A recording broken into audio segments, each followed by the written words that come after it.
Okay, hello students. आज हम देखते हैं हमारा next unit, that is unit number 4, partial differential equation. Okay, अब पार्शियल डिफरेंशियल इक्वेशन होता क्या है, ये समझने के लिए आपको समझना पड़ेगा कि पार्शियल डेरिवेटिव क्या होती है। ओके, देखो दो टाइप की डेरिवेटिव होती है, एक होती है ऑर्डिनरी डेरिवेटिव और दूसरी होती है पार्शियल डेरिवेटिव। ऑर्डिनरी डेरिवेटिव कब यूज करते हैं, जब सपोज करो कि मेरे पास एक फंक्शन है y is equal to f of x. Okay, now यहाँ पे y का डिपेंडेंट वेरिएबल, x हो गया आपका इंडिपेंडेंट वेरिएबल। y ये डिपेंड करता है किस पे, x पे। ओके, तो जैसे x की वैल्यू चेंज होती रहेगी वैसे y की वैल्यू चेंज होती रहेगी। ओके, मतलब y डिपेंड है x पे, तो y को बोला जाएगा डिपेंडेंट वेरिएबल। ओके, और x को बोला जाएगा इंडिपेंडेंट वेरिएबल। ओके, नाउ अगर सपोज करो कि y ये एक ही वेरिएबल का फंक्शन होता है, देखो y ये कितने वेरिएबल का फंक्शन है, एक ही वेरिएबल का फंक्शन है। सो इन दैट केस हम यूज करते हैं ऑर्डिनरी डिफरेंशिएशन। ठीक है ना, अगर एक डिपेंडेंट वेरिएबल एक ही सिंगल इंडिपेंडेंट वेरिएबल का फंक्शन होता है, in that case we use ordinary derivative. Okay ना, अगर सपोज करो यहाँ पे z है और ये जो z है ये फंक्शन है x और y का, मतलब z डिपेंड है किस पे, डिपेंड है x और y पे। ओके, अगर x और y की वैल्यू चेंज होती रहेंगी वैसे z की वैल्यू क्या होती रहेगी, change. Okay, so in that case अगर एक डिपेंडेंट वेरिएबल मोर देन वन इंडिपेंडेंट वेरिएबल का फंक्शन होता है, ओके, तो यहाँ पे दो भी वेरिएबल हो सकते हैं, एक्स वाई डब्ल्यू, सपोज करो कि यहाँ पे u, यहाँ पे v। ओके, अगर एक डिपेंडेंट वेरिएबल ये more than one independent variable का फंक्शन होता है, then we use in that case partial derivative. समझ में? ऑर्डिनरी डेरिवेटिव कब यूज करते हैं, जब एक वेरिएबल, एक डिपेंडेंट वेरिएबल एक ही इंडिपेंडेंट वेरिएबल का फंक्शन होता है, तब हम यूज करते हैं ऑर्डिनरी डेरिवेटिव। एंड जब एक डिपेंडेंट वेरिएबल मोर देन वन इंडिपेंडेंट वेरिएबल का फंक्शन होता है, तब हम यूज करते हैं पार्शियल डेरिवेटिव। ओके, अब ऑर्डिनरी डेरिवेटिव को डिनोट किया जाता है डी से। D represent ordinary derivative. अगर आपको y को डिफरेंशिएट करना है विथ रिस्पेक्ट टू x है, तो dy बाय dx लिखना पड़ेगा। ठीक है ना, इन दैट केस अगर आपको z को डिफरेंशिएट करना है x से, y से, w से, u से, v से, ओके, किसी एक से एक ही बार डिफरेंशिएट कर सकते हो। ओके, सपोज करो कि अगर मुझे z को डिफरेंशिएट करना है विथ रिस्पेक्ट टू x से, ठीक है, तो पार्शियल डेरिवेटिव डिनोट किया जाता है डेल से। ओके, इसको बोला जाएगा del z upon del x। जब आप x से डिफरेंशिएट करते हो तो इन दैट केस x ही वेरिएबल होता है, बाकी सब कांस्टेंट होंगे। मतलब कौन कौन, अगर मैं x से डिफरेंशिएट करता हूं तो y, w, u और v ये सभी के सभी क्या होंगे, इन दैट केस कांस्टेंट होंगे। ओके, मतलब कांस्टेंट कौन कौन होंगे यहाँ पे, y, w, u and v। Okay, इन सबको कांस्टेंट रख के आपको del z by del x निकालना पड़ेगा। ओके, सो इस तरीके से हम यूज करते हैं पार्शियल डेरिवेटिव। ओके, अगर आपको z को y से डिफरेंशिएट करना है तो लिखना पड़ेगा del z by del y। Okay, in that case constant कौन रहेगा, x कांस्टेंट रहेगा, w कांस्टेंट रहेगा, u कांस्टेंट रहेगा और v कांस्टेंट रहेगा। ओके, सो इस तरीके से ऑर्डिनरी डेरिवेटिव और पार्शियल डेरिवेटिव निकाली जाती है। ओके, नाउ अब देखो, अब जैसे दो टाइप की डेरिवेटिव होती है वैसे ही दो टाइप की डिफरेंशियल इक्वेशन होती है। एक होता है ऑर्डिनरी डिफरेंशियल इक्वेशन, दूसरा होता है partial differential equation. Okay, ordinary differential equation ordinary derivative से बनता है और partial differential equation partial derivative से बनता है। तो देखो, अब पार्शियल डिफरेंशियल इक्वेशन क्या होता है, सिंपल है, एक इक्वेशन है जिसमें पार्शियल डेरिवेटिव की टर्म आती है, उसको बोलेंगे हम partial differential equation. Okay, the equation which contain the partial derivative is called as a partial differential equation. For example that one, यहाँ पे एक इक्वेशन है, इसमें पार्शियल डेरिवेटिव की टर्म आ रही है, तो इसलिए इसको बोला जाएगा पार्शियल डिफरेंशियल इक्वेशन। कौन सी पार्शियल डेरिवेटिव की टर्म आ रही है, del z by del x, del z by del y। Okay, so that is called as differential equation. Then यहाँ पे del square z upon del x square, del square z upon del y square equal to e to the power x plus 1। यहाँ पे भी partial derivative की term आ रही है, तो इसको भी बोला जाएगा partial differential equation. Okay, now अब यहाँ पे देखते हैं इसका ऑर्डर कितना है। यहाँ पे z को मैंने एक ही बार डिफरेंशिएट किया गया। ओके, एक बार x से, एक बार y से। सो इन दैट केस इस डिफरेंशियल इक्वेशन का ऑर्डर कितना होगा, 1। ओके, यहाँ पे z को कितनी बार, मैक्सिमम कितनी बार डिफरेंशिएट किया गया है, 2 बार। ठीक है ना, यहाँ पे z को 2 times with respect to x से डिफरेंशिएट किया गया है पार्शियली, एंड सिमिलरली z को y से भी 2 टाइम्स डिफरेंशिएट किया गया है partially. So in that case इस डिफरेंशियल इक्वेशन का ऑर्डर होगा 2। ओके, अगर सपोज करो कि इसमें मैं कुछ एक टर्म ऐड भी कर लेता हूं, ओके, सपोज करो कि यहाँ पे del z by del x मैंने ऐड कर लिया इक्वल टू 0। ओके, तो इन दैट केस इसका ऑर्डर कितना होगा, ऑर्डर 2 ही रहेगा। मैक्सिमम टाइम डिफरेंशिएशन कितनी बार हो रहा है, 2 टाइम्स, तो इसका ऑर्डर कितना होगा, 2 होगा। That's simple. ओके, तो ऑर्डर समझ में आया। पार्शियल डिफरेंशियल इक्वेशन होता क्या है, जिस इक्वेशन में पार्शियल डेरिवेटिव की टर्म होती है उसको पार्शियल डिफरेंशियल इक्वेशन कहते हैं। ओके, और ये रहेंगे उसके कुछ एग्जांपल, और इसका ऑर्डर होगा 1 क्योंकि एक ही बार डिफरेंशिएट किया गया है, और यहाँ पे 2 बार डिफरेंशिएट किया गया है मैक्सिमम, तो इसका ऑर्डर रहेगा 2। ओके, ना अब मैं नोटेशन दूंगा, हर बार मैं del z by del x del square z upon del x square ये लिखते नहीं बैठूंगा। ओके, तो ये नोटेशन आपको आगे काम में आने वाले। अगर मैं z को partially with respect to x differentiate करता हूं तो del z by del x को मैं नाम दूंगा small, del z by del y z को डिफरेंशिएट करता हूं partially with respect to y से तो उसको मैं नाम दूंगा स्मॉल q। ओके, z को अगर मैं डिफरेंशिएट करूंगा partially with respect to x से 2 times, okay, del square sorry यहां पे del square z, okay, del square z upon del x square. Okay, z को मैं 2 टाइम्स डिफरेंशिएट कर रहा हूं partially with respect to x से, इसको मैं नाम दूंगा r, del square z upon del x square equal to r। Okay, यहाँ पे z को मैं 2 टाइम्स डिफरेंशिएट कर रहा हूं, पहले y से बाद में x से, या फिर पहले x से बाद में y से, ऐसा भी चलता है, दोनों केवल सेम है आती है। So del square z upon del x del y को मैं डिनोट करूंगा s से, okay, and del square z upon del y square को मैं डिनोट करूंगा t से। तो that is simple p q r s and t। Okay, तो ये हो गया बेसिक। अब देखते हैं कि पार्शियल डिफरेंशियल इक्वेशन को फॉर्म कैसे करते हैं, formation of partial differential equation. Okay, जैसे आपने 12th क्लास में ऑर्डिनरी डिफरेंशियल इक्वेशन कैसे बनाते हैं ये देखा। ओके, वैसे ही यहाँ पे हम देखेंगे कि how to form partial differential equation from any given function. कोई भी गिवन फंक्शन से हम पार्शियल डिफरेंशियल इक्वेशन को कैसे फॉर्म करते हैं ये हम देखेंगे।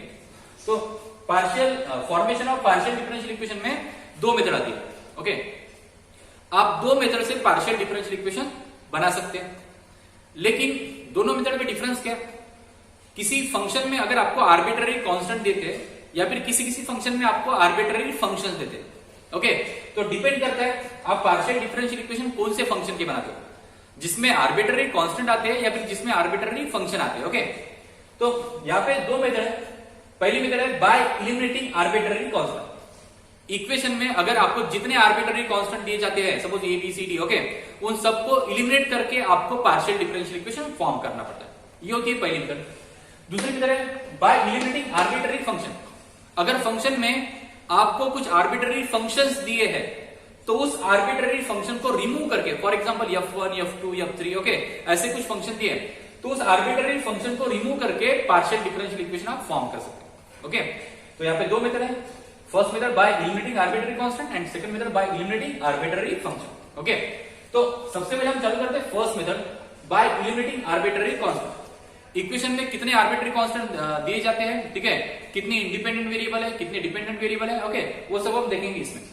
तो ना formation of partial differential equation में हम फर्स्ट केस देखेंगे, first method by eliminating arbitrary constant.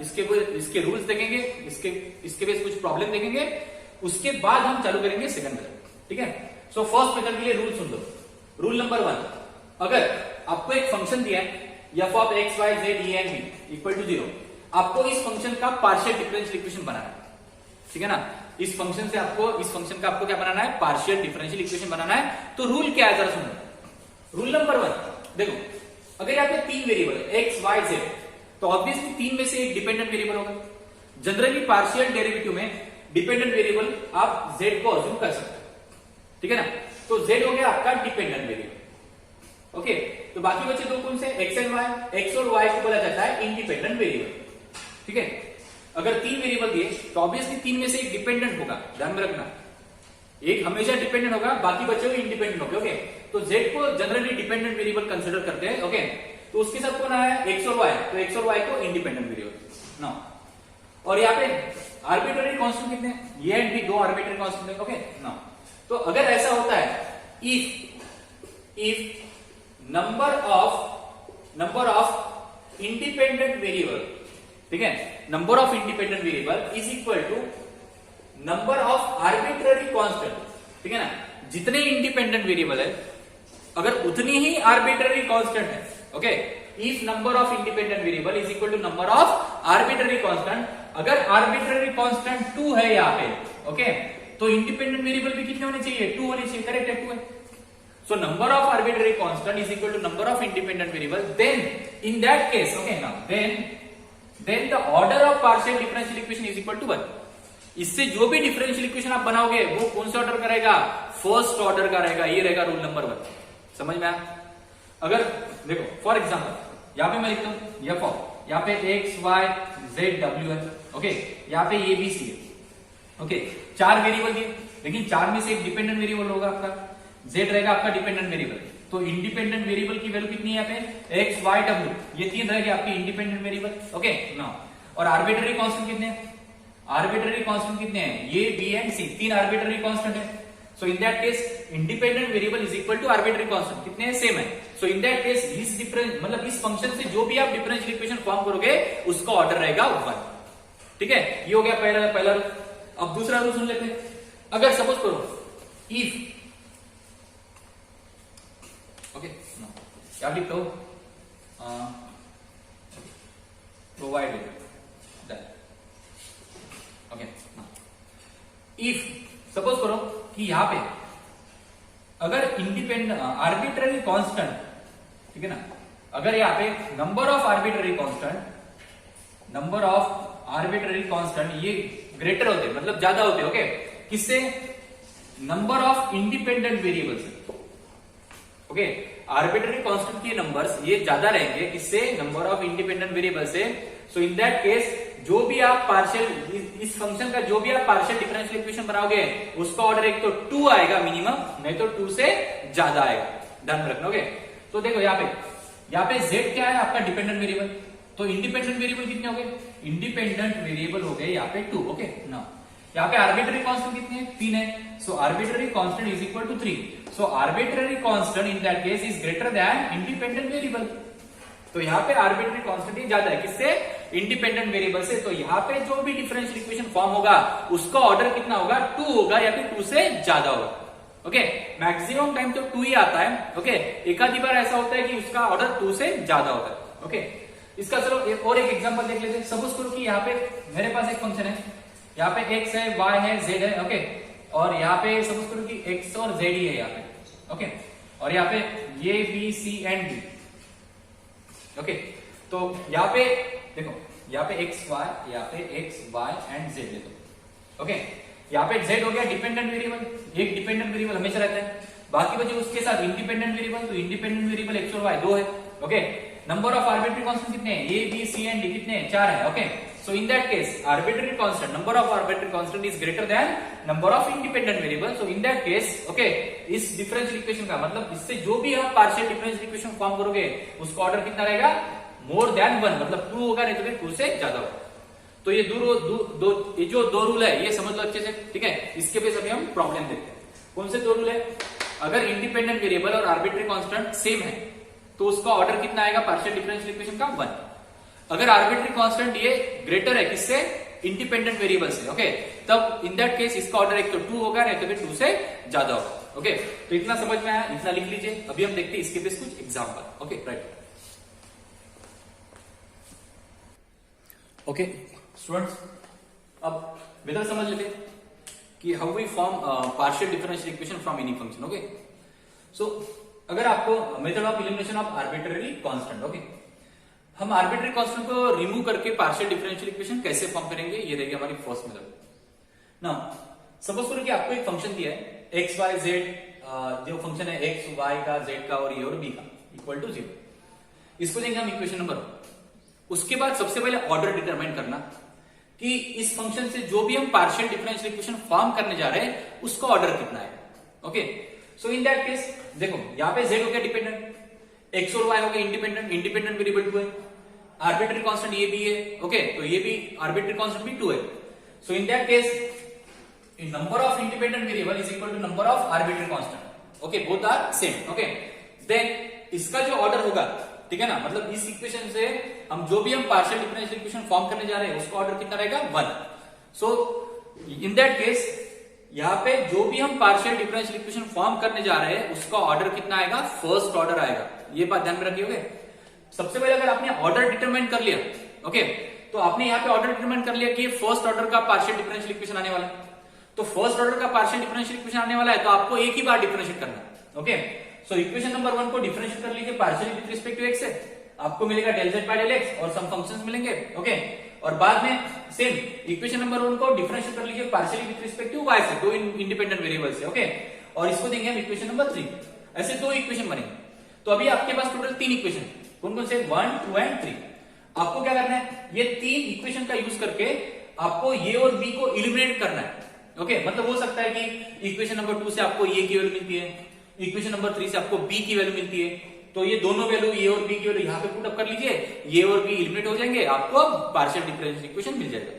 Okay, ऐसा भी हो सकता है कि यहाँ से कुछ भी वैल्यू नहीं मिलती है, यहाँ से भी कुछ भी वैल्यू नहीं मिलेगी आपको। ओके, लेकिन दोनों इक्वेशन अगर सेम मिलते हैं तो दोनों इक्वेशन को कंपेयर करके भी आप पार्शियल डिफरेंशियल इक्वेशन फॉर्म कर सकते हैं, ठीक है ना।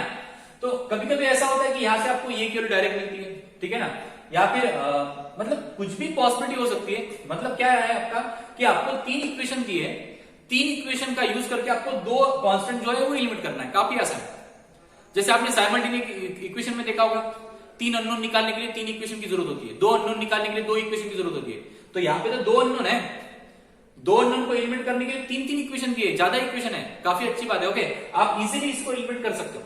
Okay, so eliminate a and b using equation number 1, 2 and 3। Okay, finally we get partial differential equation. Okay, अब देखते हैं कि ये एक फंक्शन है x square plus y square plus z minus c का होल स्क्वायर इक्वल टू ये square, ये स्क्वायर का इक्वेशन, आपको इसका पार्शियल डिफरेंशियल इक्वेशन फॉर्म करना पड़ेगा। ओके, नाउ अब देखो यहां पे एक डिपेंडेंट वेरिएबल रहेगा, 2 इंडिपेंडेंट वेरिएबल रहेगा।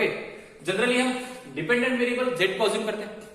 तो देखो यार क्या होगा सॉल्यूशन, सबसे पहले यहां पे नंबर ऑफ इंडिपेंडेंट वेरिएबल देख लो, number of independent variable is equal to कितने हैं, जेड ए डिपेंडेंट हो गया, so number of independent variable x and y 2 ही है, so number of independent variable is 2। Okay, now अब नंबर ऑफ आर्बिट्ररी कांस्टेंट कितने हैं यहाँ पे, नंबर ऑफ आर्बिट्ररी कांस्टेंट एक है ये, दूसरा है सी, तो दो यहाँ पे आर्बिट्ररी कांस्टेंट है। आर्बिट्ररी कांस्टेंट और पर्टिकुलर कांस्टेंट में फर्क है, पता है क्या, आर्बिट्ररी कांस्टेंट मतलब A B C D, okay, जिसकी वैल्यू आपको गिवन नहीं दी जाती। ओके, अगर इक्वेशन में 1 2 3 4 -1 2 3 4 आता है तो ये आर्बिट्ररी कांस्टेंट नहीं रहेंगे।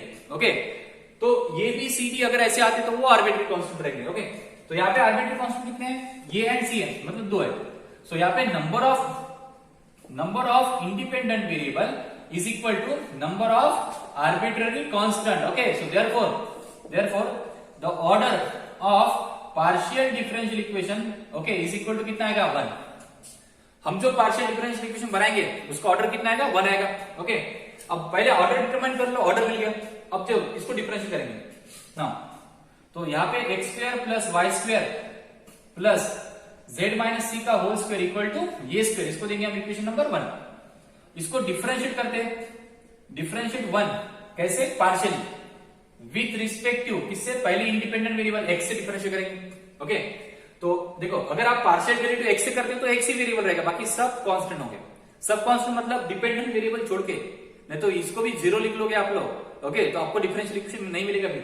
तो एक्स स्क्वायर की डेरिवेटिव 2x, ओके, इसमें x की टर्म नहीं है तो 0 प्लस, ओके, यहाँ पे सबसे पहले पावर की मतलब 2 टाइम्स z माइनस सी हो गया पावर की डेरिवेटिव। अब z माइनस सी की सेपरेट करो, z की डेरिवेटिव, z डिपेंडेंट वेरिएबल इसकी डेरिवेटिव होगी, z की derivative del z by del x, okay, minus अब c की कितनी 0, पहले पावर की बाद में फंक्शन, ओके, और ये स्क्वायर इसमें x है नहीं है तो इसकी डेरिवेटिव 0, तो यहां से किसके मिल जाएगी तो ध्यान दो। ओके, 2 से डिवाइड करता हूं तो यहाँ पे x plus z minus C into del z by del x equal to 0, 2 से डिवाइड कर दिया तो यहां से z माइनस सी को मैं निकाल सकता हूं। ओके, देखो कैसे, तो ये इसको मैं ऐसे लिखता हूं, so therefore z minus C into del z by del x is equal to minus x। ठीक है, तो z माइनस सी के मैं यहां से निकाल सकता हूं, मतलब कितनी मिलेगी, so therefore z minus C is equal to minus x upon, okay, minus x upon यहाँ पे del z by del x। Okay, और del z by del x को आपने क्या नोटेशन दिया था, आपने p डिनोट किया था इसको, ओके ना, तो यहाँ पे आप p लिख सकते हो। Okay, so del z by del x is a p, मैं इसको इक्वेशन नंबर 2 देता हूं। ठीक है ना, अब सिमिलरली, ठीक है, अभी क्या करना है, एक बार डिफरेंशिएट हो गया partially with respect to x। Okay, now अब differentiate 1 partially with respect to y से डिफरेंशिएट करो 1 को। ओके, इसमें y नहीं है फर्स्ट टर्म में, इसकी डेरिवेटिव 0, y स्क्वायर की derivative 2y plus z dependent variable इसकी डेरिवेटिव पॉसिबल है। ओके, हाँ, सबसे पहले पावर की 2 टाइम्स z माइनस सी और बाद में अभी फंक्शन की z की del z by del y minus 0 is equal to ये स्क्वायर की 0। ओके, तो 2 से डिवाइड करो y प्लस यहाँ पे z माइनस सी, ओके, हाँ, और यहाँ पे del z by del Y is equal to 0। So therefore यहां पे कितना मिलेगा, z minus C. Okay, del z by del Y को आप q से रिप्रेजेंट करते हो, okay, equal to minus Y. इसको देंगे हम इक्वेशन नंबर 3। ओके, अब देखो z माइनस सी की वैल्यू, यहां पे z माइनस सी की वैल्यू, दोनों में अगर मैं z माइनस सी की वैल्यू अगर कंपेयर करता हूं, ओके, तो मुझे गिवन डिफरेंशियल आपको क्या करना है, आपको ये और सी को रिमूव करना है। अगर आप z माइनस सी की वैल्यू यहां से फाइंड आउट करते हो, अगर इस इक्वेशन में पुटअप करते हो, ठीक है, तो फिर आपको ये की वैल्यू नहीं मिल सकती। ओके, ये की वैल्यू मिलेगी आपको भाई नहीं, क्योंकि ये तो कांस्टेंट है, दोनों डेरिवेटिव में इसकी डेरिवेटिव दोनों डिफरेंशिएशन में इसकी डेरिवेटिव कितनी होती है, 0 की। तो आप z माइनस सी की वैल्यू यहां से निकाल के यहां पे नहीं पुटअप कर सकते। अगर यहां पे पुटअप करोगे तो इस ए का क्या करोगे, ये रिमूव नहीं होगा। ओके, तो आप क्या कर सकते हो, 2 और 3 को कंपेयर कर सकते हो। कैसे, यहां से z माइनस सी की वैल्यू निकाल लो। सो देयरफॉर यहां पे लिखता हूं मैं z minus C is equal to minus X by P. ठीक है, इन दोनों को देता हूं मैं इक्वेशन नंबर 2। ओके ना, यहां से z माइनस सी की वैल्यू निकालो, z minus C is equal to minus Y upon Q. Okay, दोनों को देता हूं मैं इक्वेशन नंबर 3। ओके, अब देखो z माइनस सी यहाँ पे भी है, z माइनस सी यहाँ पे भी, दोनों इक्वेशन क्या है, सेम है, दोनों की लेफ्ट हैंड साइड सेम है, तो मैं राइट हैंड साइड को कंपेयर कर सकता हूँ। सो फ्रॉम, ओके, इतना समझ में आया, दोनों की लेफ्ट हैंड साइड सेम है, तो मैं राइट हैंड साइड को कंपेयर कर सकता हूँ।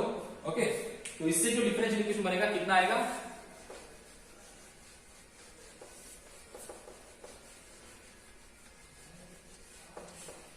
Okay, so comparing equation number 2 and 3।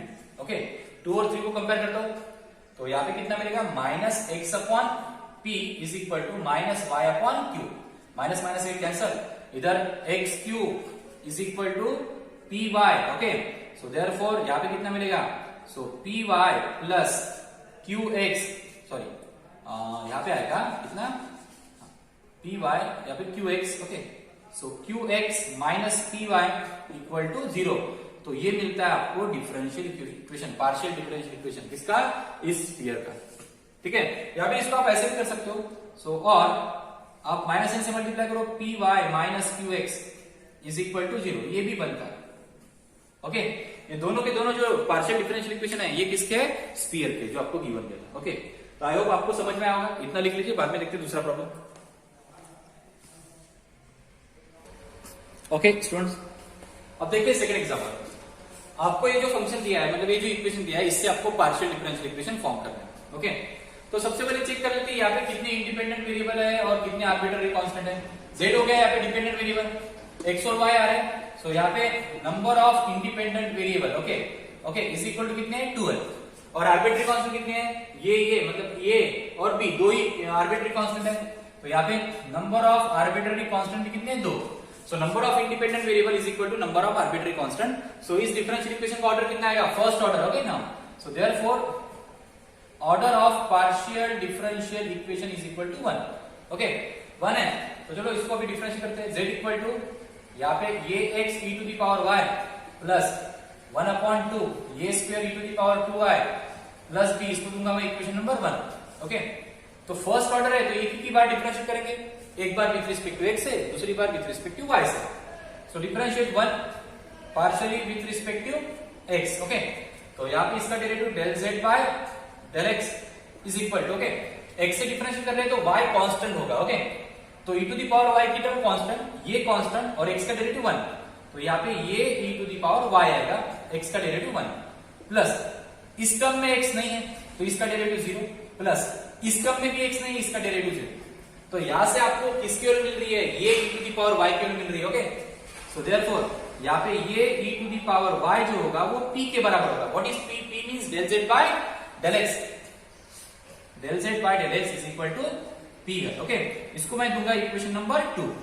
ठीक है, आप यहां से ये की वैल्यू निकाल सकते हो, ये की वैल्यू कितनी, p upon e to the power y, या फिर ये e to the power y की वैल्यू कितनी हो जाएगी, p। ओके ना, अब 1 को डिफरेंशिएट किया, अब डिफरेंशिएट कर लीजिए 1 को, again differentiate 1 partially with respect to y से। ओके, देखो तो यहां पे मिलेगा del z by del y is equal to, हाँ इसमें y की टर्म है, e to the power y की derivative e to the power y ही होगी, ये x रहेगा constant, e to the power y की derivative e to the power y। Okay, हाँ यहाँ पे प्लस 1/2 इंटू ए स्क्वायर, कॉन्स्टेंट है बाहर, e to the power 2y की derivative e to the power 2y ही होती है और 2y की सेपरेट करना पड़ता है, पावर की सेपरेट, ओके नाउ तो 2y की कितनी है 2 विथ रिस्पेक्ट टू y, यहाँ पे b की डेरिवेटिव 0, ओके ना।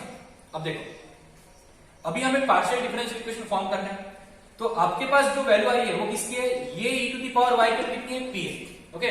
देखो पहले इसको लिख लेते हैं, so del z by del y को आप नाम देना q, q is equal to यहाँ पे ये e to the power y into X, ऐसा लिखता हूं मैं क्योंकि ये e to the power y के लिए मेरे पास है, प्लस यहाँ पे 1/2, हाँ 2 के साथ 2 गेट कैंसल, ओके।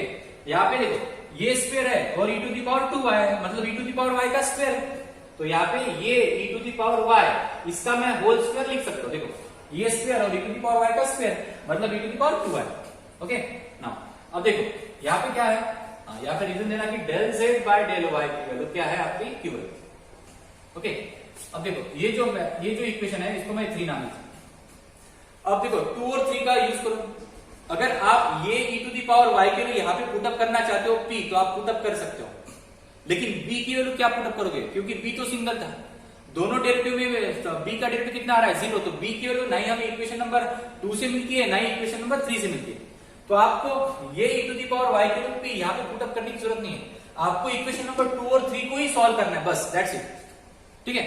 अगर आप यहां से ये वैल्यू निकालते हो कितनी p upon e to the power y, आप यहाँ पे भी पुटअप कर सकते हो, ठीक है ना, या फिर आप ये e to the power y के लिए भी p पुटअप कर सकते हो यहाँ पे और यहाँ पे, okay. So q equal to यहाँ पे px हो जाएगा, क्योंकि ये e to the power y कितना है p है, प्लस यहाँ पे हो जाएगा p स्क्वायर, ठीक है। कहां से लिखा आपने, ये e to the power y की वैल्यू कितनी है p है, कहां से लिखा आपने, सिंस इक्वेशन नंबर 1 से, ओके। तो ये होता है आपका डिफरेंशियल इक्वेशन, मतलब p square plus px minus q equal to 0, okay, मतलब del z by del x इसका होल स्क्वायर प्लस यहाँ पे del x into del z by del x del z by del x, okay, minus यहाँ पे del z by del y equal to 0, ये होता है आपका partial differential equation form, okay. So it is a partial differential equation of that function. दो problem समझ में आए, और एक प्रॉब्लम लेते हैं बाद में, हायर ऑर्डर के कुछ प्रॉब्लम देखते हैं, ओके, लिख लीजिए।